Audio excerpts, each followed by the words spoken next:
हर हर महादेव प्रिय भक्तों, सोमवार के दिन आने वाले प्रदोष व्रत को सोम प्रदोष व्रत कहा जाता है। प्रदोष व्रत और सोमवार दोनों ही भगवान शिव की पूजा और भक्ति के लिए अत्यंत शुभ माने जाते हैं। जब ये दोनों संयोग एक साथ आते हैं तो शिव भक्तों के लिए यह दिन और भी विशेष हो जाता है।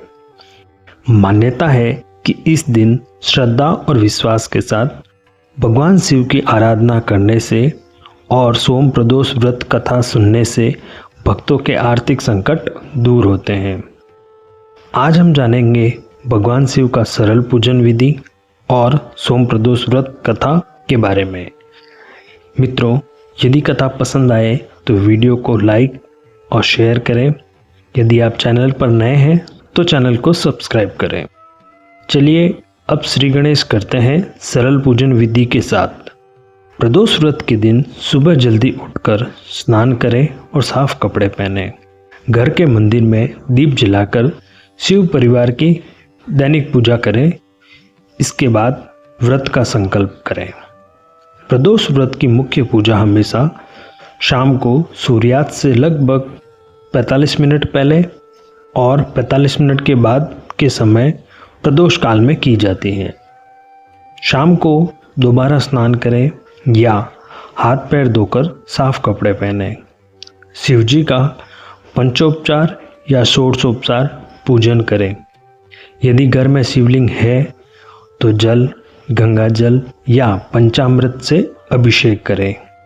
महादेव को चंदन का तिलक, बेलपत्र, धतूरा, भांग, आक के फूल, अक्षत और जनेवर करें। माता पार्वती को सिंदूर और श्रृंगार की सामग्री चढ़ाएं। धूप, दीप, नैवेद्य और फल अर्पित करें। शिव मंत्रों का जाप करें और आरती करें। तत्पश्चात प्रेम पूर्वक प्रदोष व्रत कथा का पठन अथवा श्रवण करें। प्रदोष व्रत कथा प्राचीन समय की बात है। एक ब्राह्मणी के पति का देहांत हो चुका था और उसके जीवन में कोई सहारा नहीं बचा था। वह अपने छोटे पुत्र के साथ भीख मांगकर किसी तरह अपना जीवन और बच्चे का पालन पोषण करती थी। एक दिन जब वह भीख मांगकर घर लौट रही थी तो नदी के किनारे उसे एक घायल बालक दिखाई दिया। वह बालक विदर्भ देश का राजकुमार था। उसके पिता को शत्रुओं ने युद्ध में मार दिया था और उसका राज्य भी छीन लिया था। अपनी जान बचाकर भागते हुए वह घायल अवस्था में नदी किनारे पहुंचा और वहां बेहोश हो गया। ब्राह्मणी को उस बालक पर दया आ गई और वह उसे अपने घर ले आई और अपने सगे पुत्र की तरह ही उसका पालन पोषण करने लगी। कुछ समय बाद ब्राह्मणी दोनों बालकों को लेकर ऋषि शांडिल्य के आश्रम पहुंची। वहां ऋषि ने उसे भगवान शिव के सोम प्रदोष व्रत की महिमा बताई और विधि पूर्वक यह व्रत करने की सलाह दी। ब्राह्मणी ने ऋषि की बात मानकर दोनों बालकों के साथ श्रद्धा पूर्वक और प्रेम पूर्वक सोम प्रदोष व्रत रखना और भगवान शिव की पूजा करना शुरू कर दिया।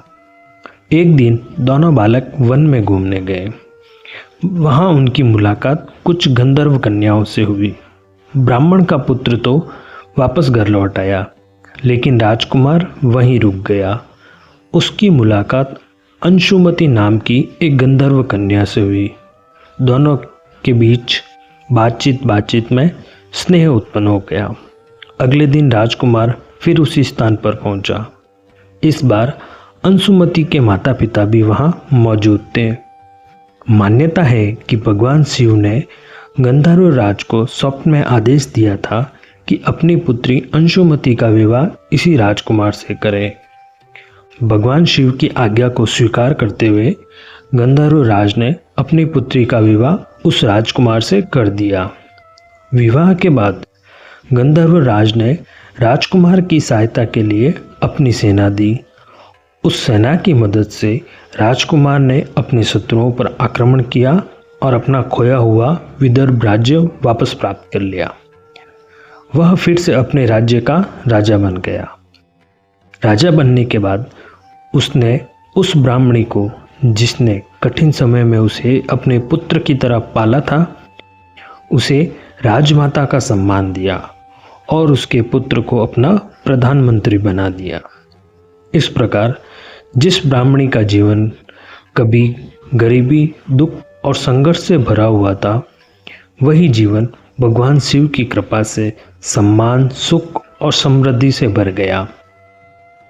मान्यता है कि सोम प्रदोष व्रत की श्रद्धापूर्वक पूजा करने और भगवान शिव की यह कथा सुनने या पढ़ने से भक्त को शिव कृपा प्राप्त होती है और उसके जीवन के कष्ट दूर होते हैं। इस कथा की सीख यही है कि कठिन परिस्थितियां कितनी भी बड़ी क्यों ना हो, सच्ची श्रद्धा, धैर्य और भगवान शिव पर विश्वास कभी व्यर्थ नहीं जाता। जैसे भगवान शिव ने ब्राह्मणी पर कृपा की, वैसे ही कथा सुनने वालों पर भी कृपा करे। जय शंकर।